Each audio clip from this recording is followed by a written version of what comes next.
Okay, so welcome back. Hopefully you had a little bit of a break as we got set up.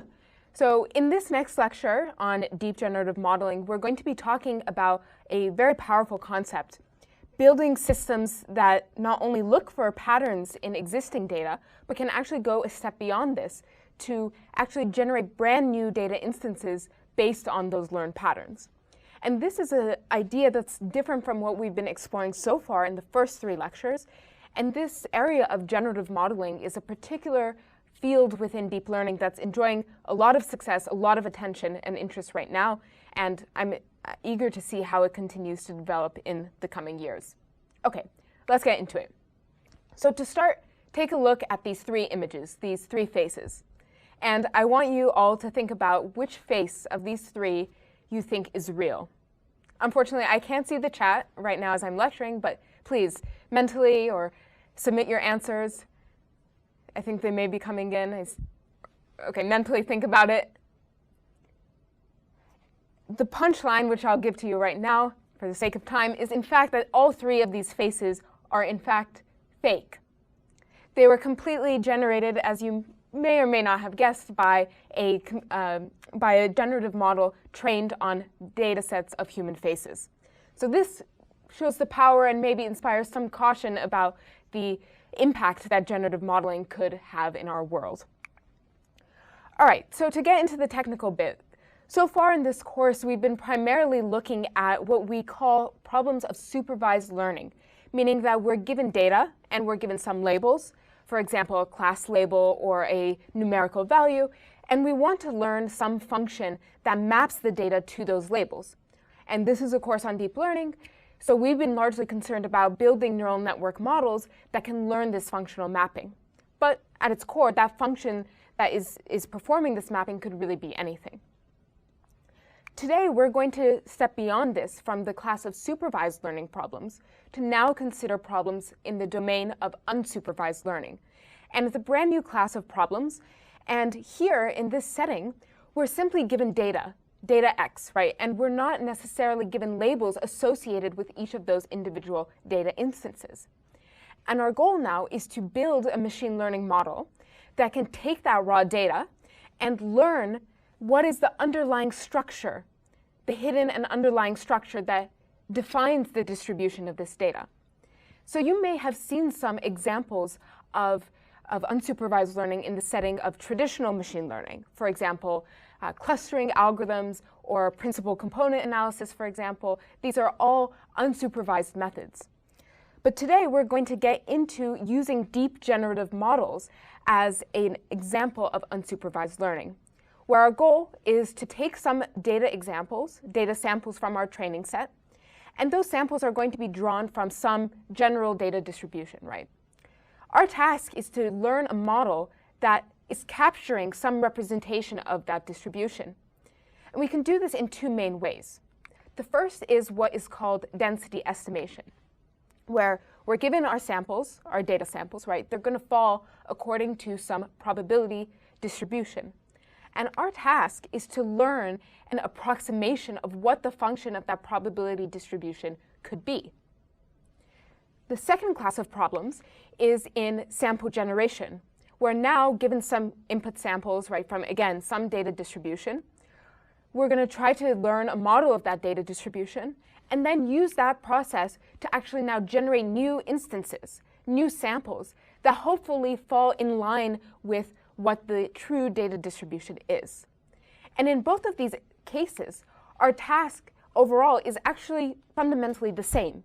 We're trying to learn a probability distribution using our model, and we're trying to match that probability distribution similar to the true distribution of the data. And what makes this task difficult and interesting and complex is that often we're working with data types like images where the distribution is very high dimensional, right? It's not a simple, normal distribution that we can predict with a known function.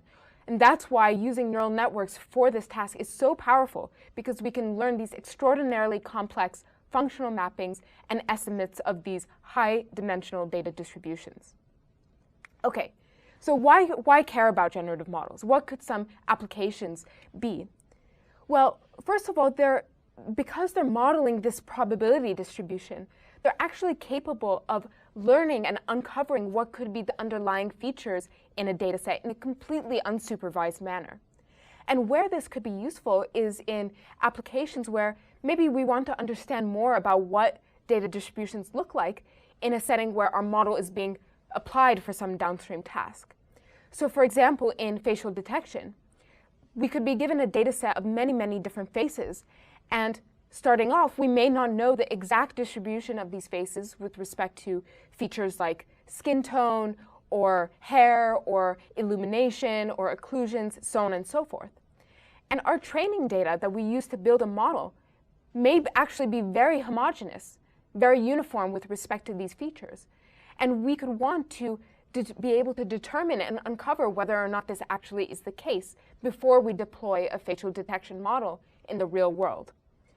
And you'll see in today's lab and in this lecture how we can use generative models to not only uncover what the distribution of these underlying features may be, but actually use this information to build more fair and representative data sets that can be used to train machine learning models that are unbiased and equitable with respect to these different underlying features. Another great example is in the case of outlier detection.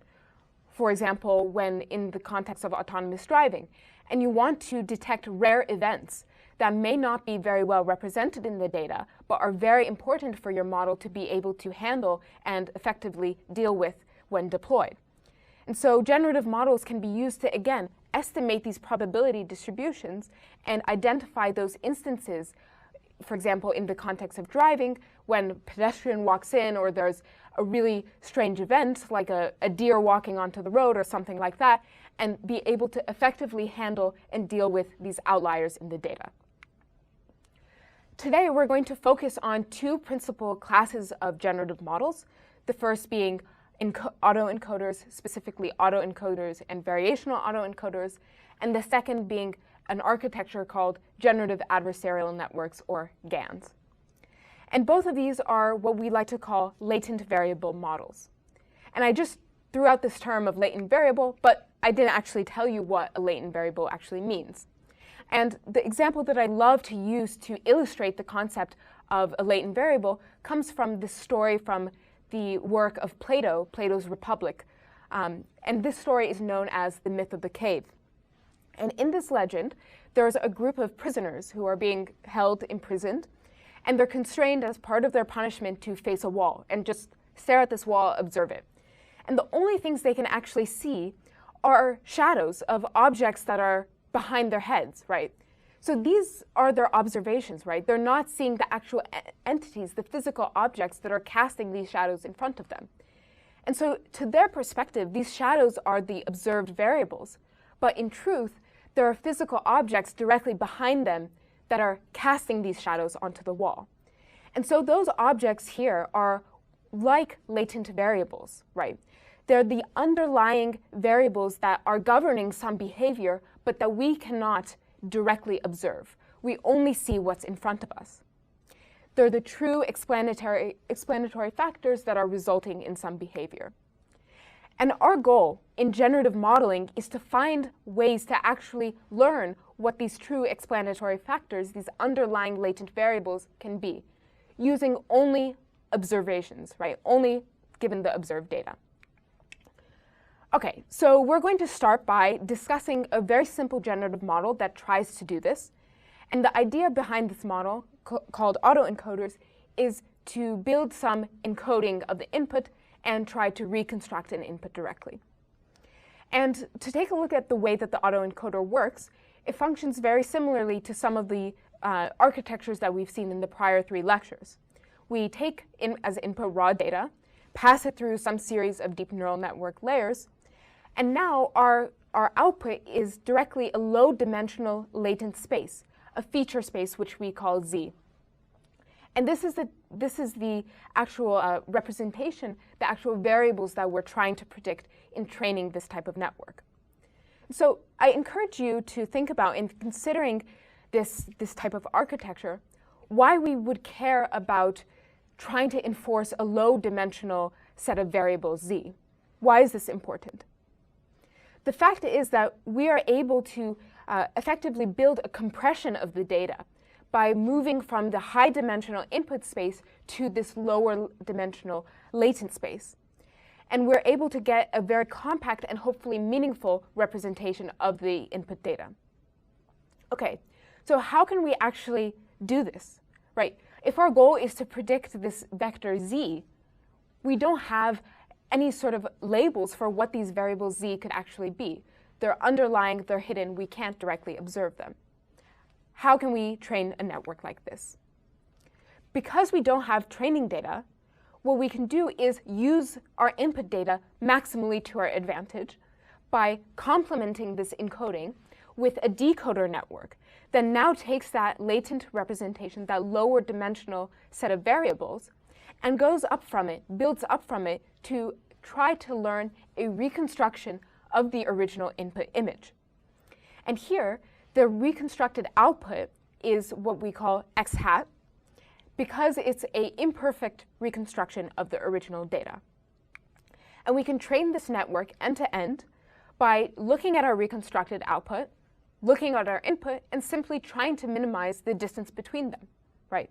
Taking the output, taking the input, subtracting them, and squaring it. And this is called the mean squared error between the input and the reconstructed output. And so in the case of images, this is just the pixel by pixel difference between that reconstruction and our original input. And note here, right, our loss function doesn't have any labels. All we're doing is taking our input and taking the reconstructed output, spit out to us at the end of training by our network itself. Okay, so we can simplify this plot a little bit by just abstracting away those individual neural layers and saying, okay, we have an encoder, we have a decoder, and we're trying to learn this reconstruction. And this type of diagram where those layers are abstracted away is something that I'll use throughout the rest of this presentation, and you'll probably also come across as you move forward with looking at these types of models further beyond this course. To take a step back, this idea of using this reconstruction is a very, very powerful idea in taking a step towards this idea of unsupervised learning. We're effectively trying to capture these variables, which could be very interesting, without requiring any sort of labels to our data, right? And the fact is that because we're lowering the dimensionality of our data into this compressed latent space, the degree to which we perform this compression has a really big effect on how good our reconstructions actually turn out to be. And as you may expect, the smaller that bottleneck is, the fewer latent variables we try to learn, the poorer quality of reconstruction we're going to get out, right? Because effectively, this is a form of compression. And so this idea of the autoencoder is a powerful method, a powerful first step for this idea of representation learning, where we're trying to learn a compressed representation of our input data without any sort of label from the start. And in this way, we're sort of building this automatic encoding of the data, as well as self-encoding the input data, which is why this term of autoencoder comes into play. From this base bare-bone autoencoder network, we can now build a little bit more and introduce the concept of a variational autoencoder, or VAE, which is more commonly used in actual generative modeling today. To understand the difference, right, between the traditional autoencoder that I just introduced and what we'll see with the variational autoencoder, let's take a closer look at the nature of this latent representation, Z. So here, with the traditional autoencoder, given some input x, if we pass it through after training, we're always going to get the same output out, right? No matter how many times we pass in the same input. One input, one output. That's because this encoding and decoding that we're learning is deterministic once the network is fully trained. However, in the case of a variational autoencoder, and more generally, we want to try to learn a better and smoother representation of the input data and actually generate new images that we weren't able to generate before with our autoencoder structure because it was purely deterministic. And so VAEs introduce an element of stochasticity, of randomness, to try to be able to now generate new images and also learn more smooth and more complete representations of the latent space. And specifically, what we do with a VAE is we break down the latent space Z into a mean and a standard deviation. And the goal of the encoder portion of the network is to output a mean vector and a standard deviation vector, which correspond to distributions of these latent variables Z. And so here, as you can hopefully begin to appreciate, we're now introducing some element of probability, some element of randomness that will allow us to now generate new data and also build up a more meaningful and more informative latent space itself. Right. The key that you'll see, and the key here, is that by introducing this notion of a probability distribution for each of those latent variables, right, each latent variable being defined by a mean standard deviation, we will be able to sample from that latent distribution to now generate new data examples. Okay, so now, because we have introduced this element of probability, both our encoder and decoder architectures or networks are going to be fundamentally probabilistic in their nature. And what that means is that over the course of training, the encoder is trying to infer a probability distribution of the latent space with respect to its input data, while the decoder is trying to infer a new probability distribution over the input space given that same latent distribution. And so when we train these networks, we're going to learn two separate sets of weights, one for the encoder, which I'll denote by phi, and one for the decoder, which is going to be denoted by the variable theta. And our loss function is now going to be a function of those weights, phi and theta. And what you'll see is that now our loss is no longer just constituted by the reconstruction term. We've now introduced this new term, which we'll call the regularization term. And the idea behind the regularization term is that it's going to impose some notion of structure in this probabilistic space, and we'll break it down step by step in a few slides. Okay, so just remember that after we define this loss and over the course of training, as always, we're trying to optimize the loss with respect to the weights of our network. And the weights are going to iteratively be updated over the course of training the model. To break down this loss term, right, the reconstruction loss is very related to as it was before with the autoencoder structure. So in the case of images, you can think about the pixel-wise difference between your input and the reconstructed output. What is more interesting and different here is the nature of this regularization term. So we're going to discuss this in more detail. What you can see is that we have this term D, right? And it's introducing something about a probability distribution, Q, and something about a probability distribution, P. The first thing that I want you to know is that this term D is going to reflect a divergence, a difference between these two probability distributions, Q of phi and P of Z. First, let's look at the term Q of phi of Z given X. This is the computation that our encoder is trying to learn. It's a distribution of the latent space given the data X, computed by the encoder. And what we do in regularizing this network is place a prior, P of Z, on that latent distribution. And all a prior means is it's some initial hypothesis about what the distribution of these latent variables Z could look like. And what that means is it's going to help the network enforce some structure based on this prior, such that the learned latent variables Z roughly follow whatever we define this prior distribution to be. And so when we introduce this regularization term D, we're trying to prevent the network from going too wild or to overfitting on certain restricted parts of the latent space by imposing this enforcement that tries to effectively minimize the distance between our inferred latent distribution and some notion of this prior. And so in practice, we'll see how this helps us smooth out the actual quality of the distributions we learn in the latent space. What turns out to be a common choice for this prior, right? Because I haven't told you anything about how we actually select this prior.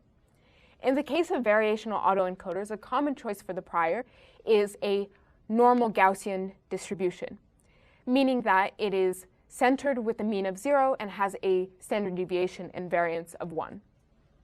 And what this means in practice is that it encourages our encoder to try to place latent variables roughly evenly around the center of this latent space and distribute its encodings quite smoothly. And from this, now that we have defined the prior on the latent distribution, we can actually make this divergence, this regularization term, explicit. And with VAEs, what is commonly used is this function called the Kublak-Leibler divergence, or KL divergence. And all it is it's a statistical way to measure the divergence, the distance between two distributions. So I would want you to think about this term, the KL divergence, as a metric of distance between two probability distributions. A lot of people, myself included, when introduced to VAEs, have a question about, okay, you've introduced this idea, said to us, like, we are defining our prior to be a normal Gaussian. Why? It seems kind of arbitrary. Yes, it's a very convenient function, it's very commonly used, but what effect does this actually have on how well our network regularizes? So let's get some more intuition about this. First, I'd like you to think about what properties we actually want this regularization function to achieve. The first is that we desire this notion of continuity, meaning that if 2 points are close in a latent space, probably they should relate to similar content that's semantically or functionally related to each other after we decode from that latent space. Secondly, we want our latent space to be complete, meaning that if we do some sampling, we should get something that's reasonable and sensible and meaningful after we do the reconstruction. So what could be consequences of not meeting these two criteria in practice? Well, if we do not have any regularization at all, what this could lead to is that if 2 points are close in the latent space, they may not end up being similarly decoded, meaning that we don't have that notion of continuity. And likewise, if we have a point in latent space that cannot be meaningfully decoded, meaning it just, in this example, doesn't lead to a sensible shape, then we don't have completeness. Our latent space is not very useful for us. What regularization helps us achieve is these two criteria of continuity and completeness. We want to realize points that are close in this lower dimensional space that can be meaningfully decoded and that can be reflect some notion of continuity and of actual relatedness after decoding. Okay, so with this intuition, now I'll show you how the normal prior can actually help us achieve this type of regularization. Again, going to our very simple example of colors and shapes, simply encoding the latent variables according to a non-regularized probability distribution does not guarantee that we'll achieve both continuity and completeness. Specifically, if we have variances, right, these values sigma, that are too small, what this could result in is distributions that are too narrow, too pointed, so we don't have enough coverage of the latent space. And furthermore, if we say, okay, each latent variable should have a completely different mean, we don't impose any prior on them being centered at mean 0, what this means is that we can have vast discontinuities in our latent space. And so it's not meaningful to traverse the latent space and try to find points that are similar and related. Imposing the normal prior alleviates both of these issues, right? By imposing the standard deviations to be 1 and trying to regularize the means to be 0, we can ensure that our different latent variables have some degree of overlap, that our distributions are not too narrow, that they have enough breadth, and therefore encourage our latent space to be regularized and be more complete and smoother. And this, again, reiterating that this is achieved by centering our means around 0 and regularizing variances to be 1. Note, though, that regularization the greater degree of regularization you impose in the network can adversely affect the quality of your reconstruction. And so there's always going to be a balance in practice between having a good reconstruction and having good regularization that helps you enforce this notion of a smooth and complete latent space by imposing this normal-based regularization. Okay, so with that, right, now we've taken a look at both the reconstruction component and the regularization component of our loss function.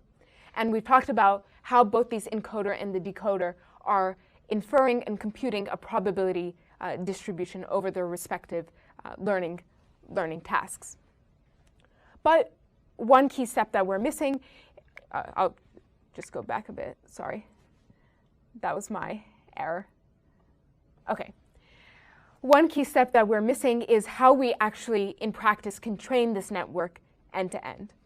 And what you may notice is that by introducing this mean and variance term, by imposing this probabilistic structure to our latent space, we introduce stochasticity. This is effectively a sampling operation operating over a probability distribution defined by these mu and sigma terms. And what that means is that during backpropagation, we can't effectively backpropagate gradients through this layer because it's stochastic. And so in order to train using backpropagation, we need to do something clever. The breakthrough idea that solved this problem was to actually reparameterize the sampling layer a little bit so that you divert the stochasticity away from these mu and sigma terms and then ultimately be able to train the network end to end. So as we saw, right, this notion of probability distribution over mu and sigma squared does not lead to direct backpropagation because of this stochastic nature. What we do instead is now reparameterize the value of z ever so slightly. And the way we do that is by taking mu, taking sigma independently, trying to learn fixed values of mu, fixed values of sigma, and effectively diverting all the randomness, all the stochasticity to this value epsilon, where now epsilon is what is actually being drawn from a normal distribution. And what this means is that we can learn a fixed vector of means, a fixed vector of variances, and scale those variances by this random constant such that we can still enforce learning over a probability distribution, but diverting the stochasticity away from those mean and sigmas that we actually want to learn during training. Another way to visualize this is that looking at sort of a broken down flowchart of where these gradients could actually flow through. In the original form, we were trying to go from inputs x through z to a mapping, right? And the problem we saw was that our probabilistic node z prevented us from doing backpropagation. What the reparameterization does is that it diverts the probabilistic operation completely elsewhere, away from the means and sigmas of our latent variables, such that we can have a continuous flow of gradients through the latent variables z and actually train these networks end to end.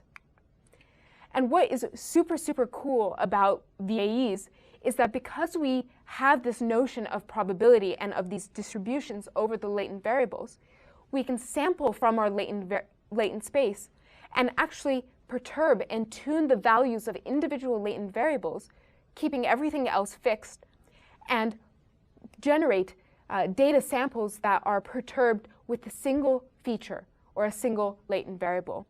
And you can see that really clearly in this example, where one latent variable is being changed in the reconstructed outputs, and all other variables are fixed. And you can see that this is effectively functioning to tilt the pose of this person's face as a result of that latent perturbation. And these different latent variables that we're trying to learn over the course of training can effectively encode and pick up on different latent features that may be important in our data set.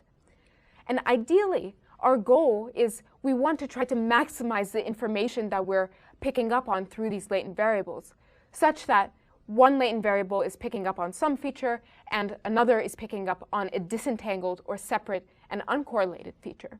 And this is this idea of disentanglement. So in this example, right, we have the head pose changing on the x-axis and something about the smile or the shape of the person's lips changing on the y-axis.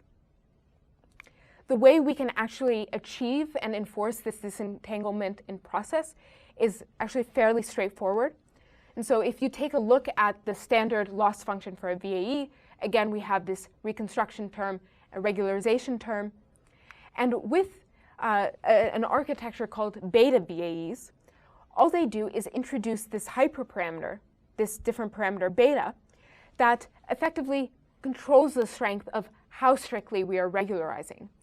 And it turns out that if you enforce beta to be greater than 1, you can try to impose a more efficient latent encoding that encourages disentanglement, such that with a standard VAE, looking at a value of beta equals 1, you can see that we can enforce the head rotation to be changing, but also the smile to also change in conjunction with this.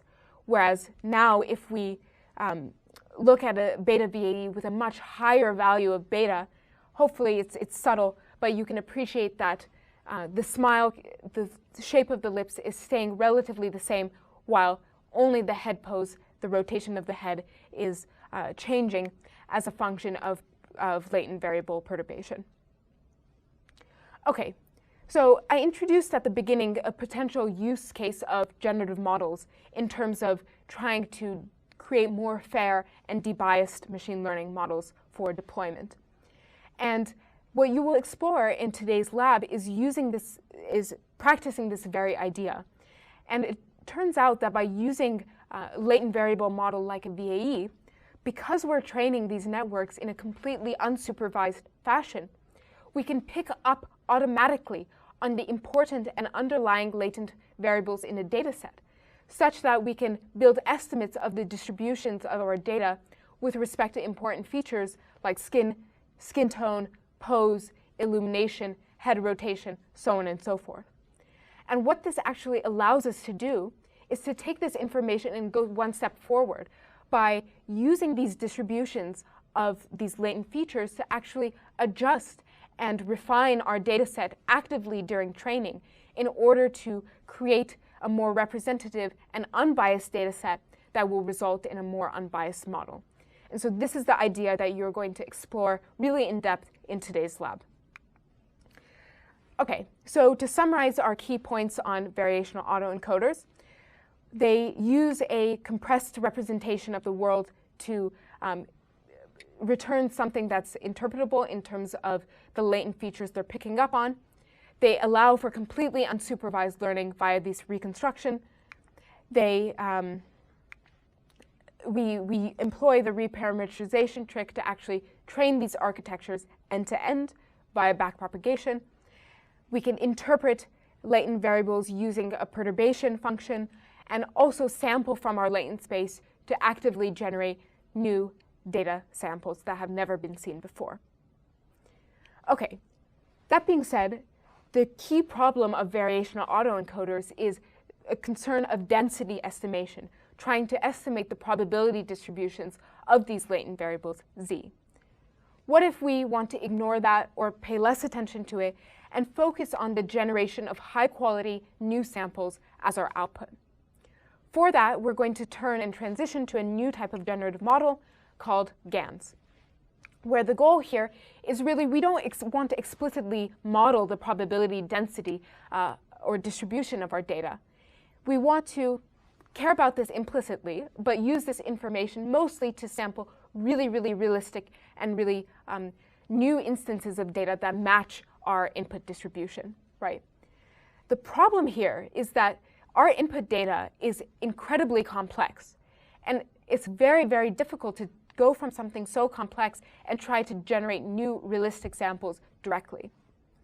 And so the key insight and really elegant idea behind GANs is, what if instead we start from something super simple, random noise, and use the power of neural networks to learn a transformation from this very simple distribution, random noise, to our target data distribution, where we can now sample from. And this is really the key breakthrough idea of generative adversarial networks.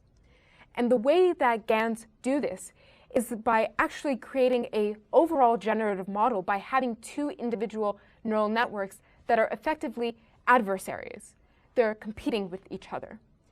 And specifically, we're going to explore how this architecture involves these two components: a generator network, which is functioning and drawing from a very simple input distribution, purely random noise, and it's trying to use that noise and transform it into an imitation of the real data.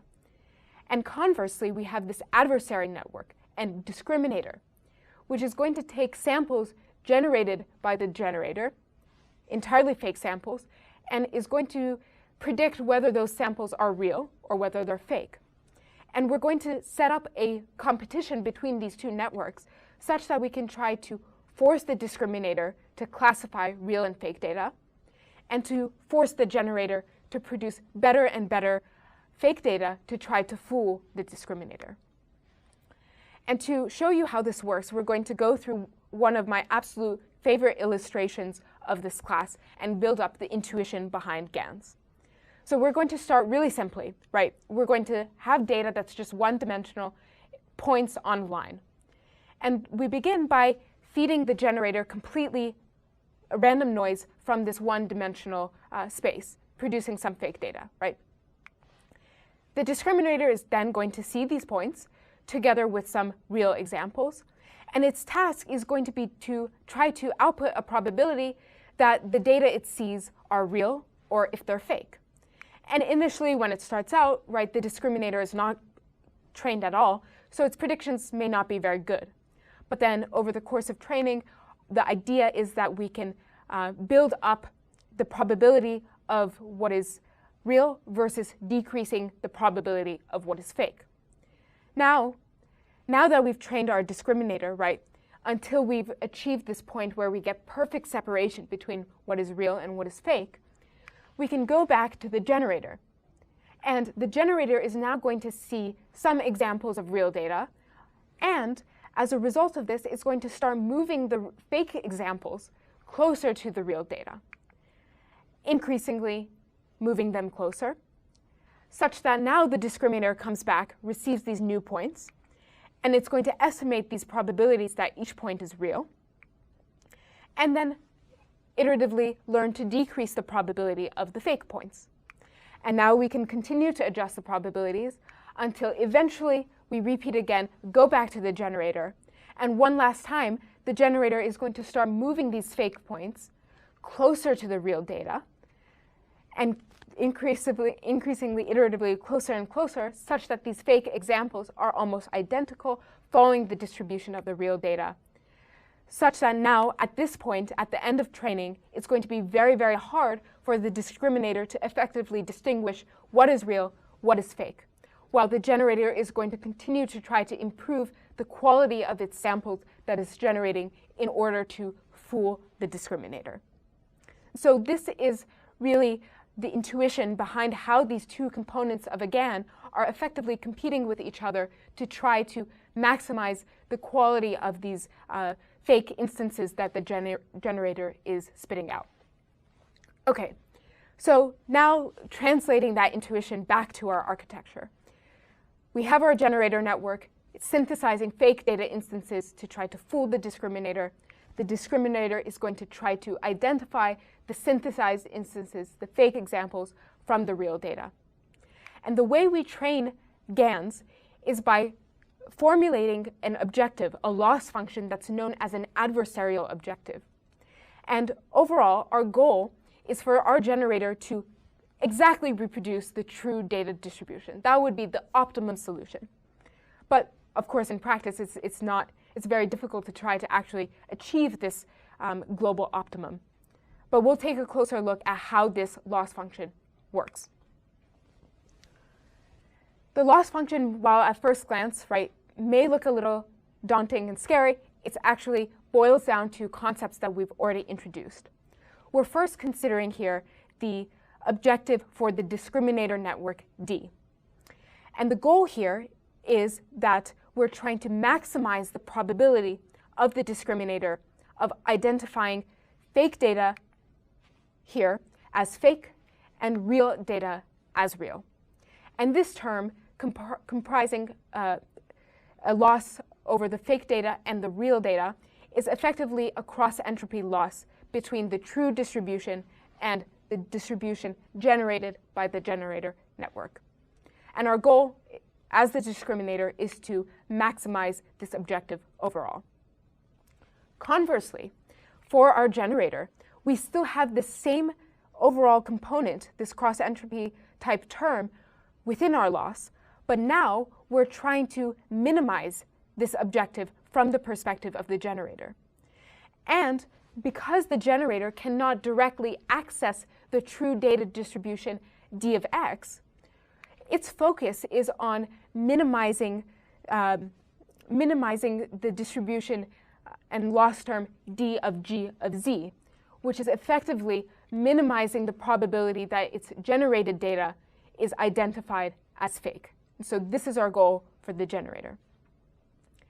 And overall, we can put this together to try to comprise the overall loss function, the overall min-max objective, which has both the term for the generator as well as the term for the discriminator.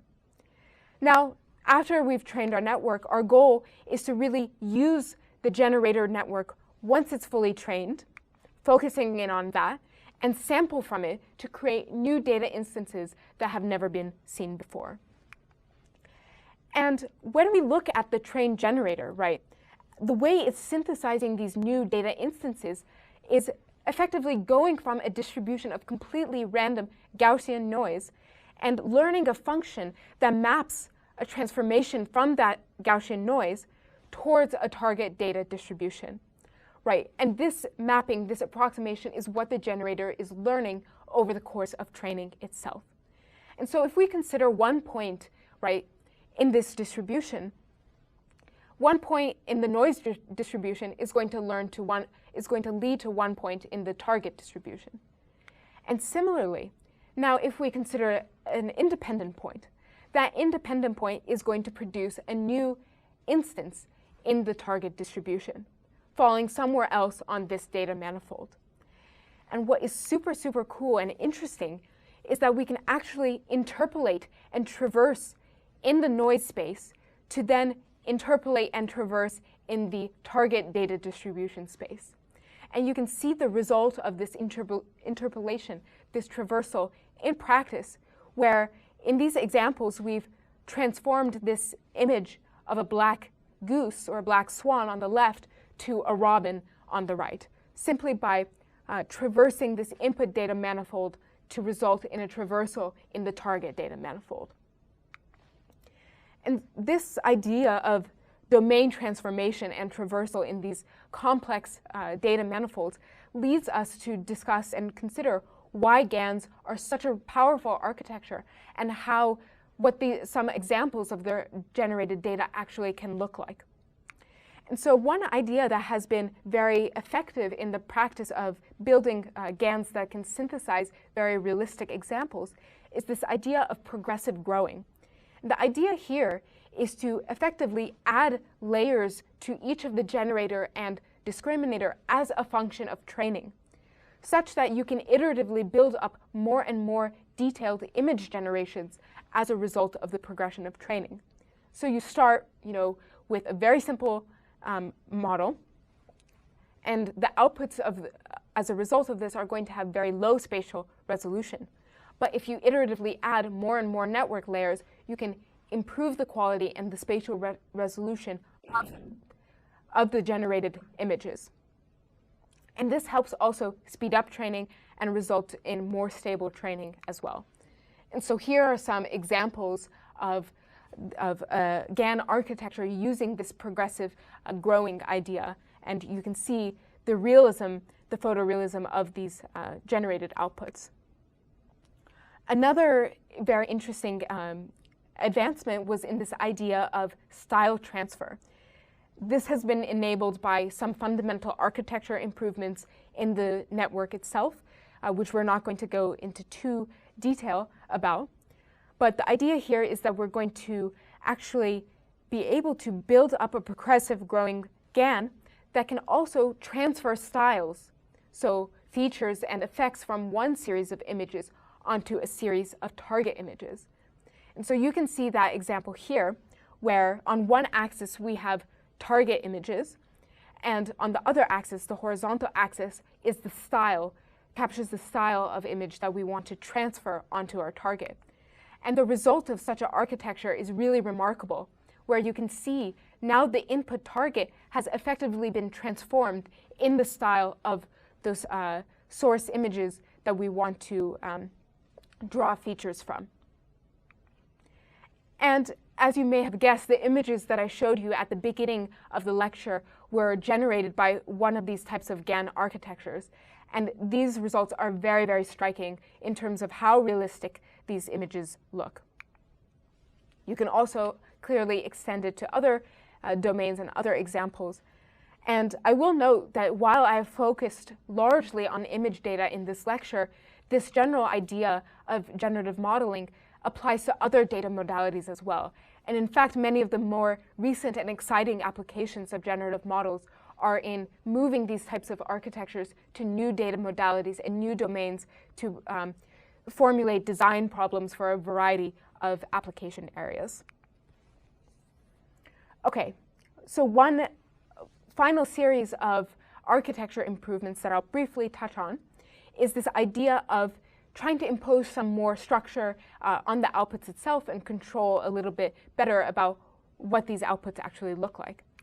And the idea here is to actually impose some sort of conditioning factor, a label that is additionally supplied to the GAN network over the course of training to be able to impose generation in a more controlled manner. One example application of this is in the instance of paired translation. So here, the network is considering new pairs of inputs, for example, a scene, as well as a corresponding segmentation of that scene. And the goal here is to try to train the discriminator accordingly to classify real or fake pairs of scenes and their corresponding segmentations. And so this idea of paired translation can be extended to do things like moving from labels, semantic labels of a scene, to generating an image of that scene that matches those labels, going from an aerial view of a street to a map type output, going from a label to a facade of a building, day to night, black and white to color, edges of an image to a filled out image. And really the applications are very, very wide, and the results are quite impressive in being able to go back and forth and do this sort of paired translation operation. For example, in data from Google Street View shown here. And I think this is a fun example which I'll briefly highlight. This here is looking at coloring from edges of a sketch. And in fact, the data that were used to train this GAN network were images of Pokemon. And these are results that the network was generating from simply looking at images of Pokemon.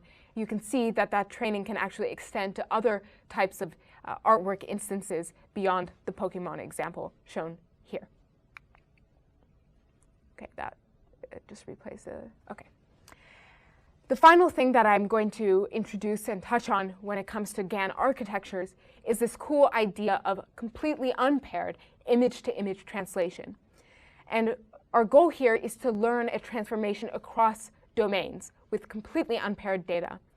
And the architecture that was introduced a few years ago to do this is called CycleGAN. And the idea here is now we have two generators and two discriminators, where they're effectively operating in their own data distributions. And we're also learning a functional mapping to translate between these two corresponding data distributions and data manifolds. And without going into, I could explain, and I'm happy to explain the details of this architecture more extensively, but for the sake of time, I'll just highlight what the outputs of this architecture can look like, where in this example, the task is to translate from images of horses to images of zebras, where you can effectively appreciate these various types of transformations that are occurring as this unpaired translation across domains is occurring.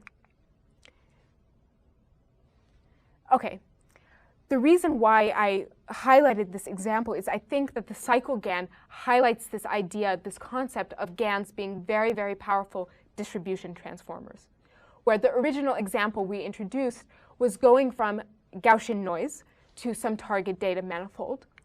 And in CycleGAN, our objective is to do something a little more complex, going from one data manifold to another target data manifold, for example, horse domain to zebra domain. More broadly, I think it really highlights this idea that this neural network mapping that we're learning as a function of this generative model is effectively a very powerful distribution transformation. And it turns out that CycleGANs can also extend to other modalities, right, as I alluded to, not just images.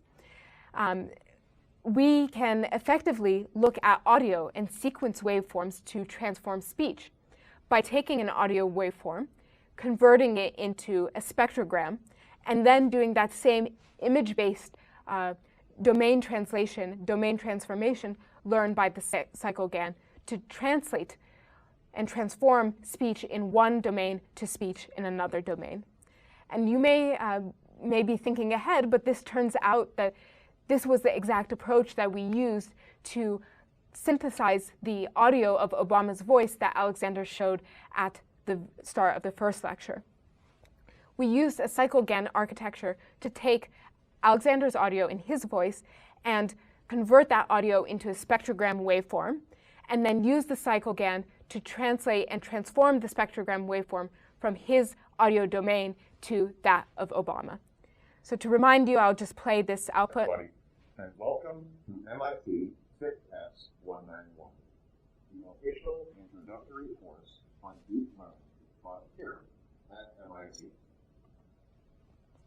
Again, right, with this sort of architecture, the applications can be very, very broad and extend to other instances and use cases beyond, turning images of horses into images of zebras. Hi, everybody. Yeah. Hi. Okay.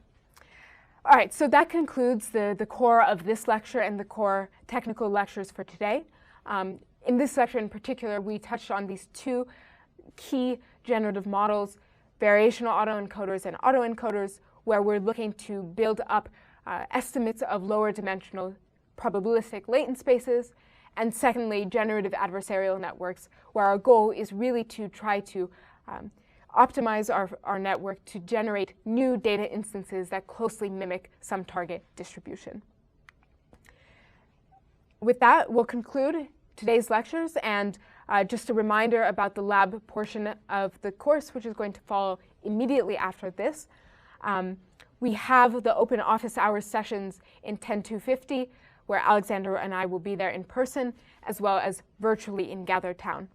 Two important reminders. I sent an announcement out this morning about picking up t-shirts and other related swag. We will have that in room 10-250. We're going to move there next, so please be patient as we arrive there. We'll make announcements about availability for the remaining days of the course. The short answer is yes, we'll be available to pick up shirts at later days as well. And yeah, that's basically it for today's lectures. And I hope to see many of you in office hours today, and if not, hopefully for the remainder of the week. Thank you so much.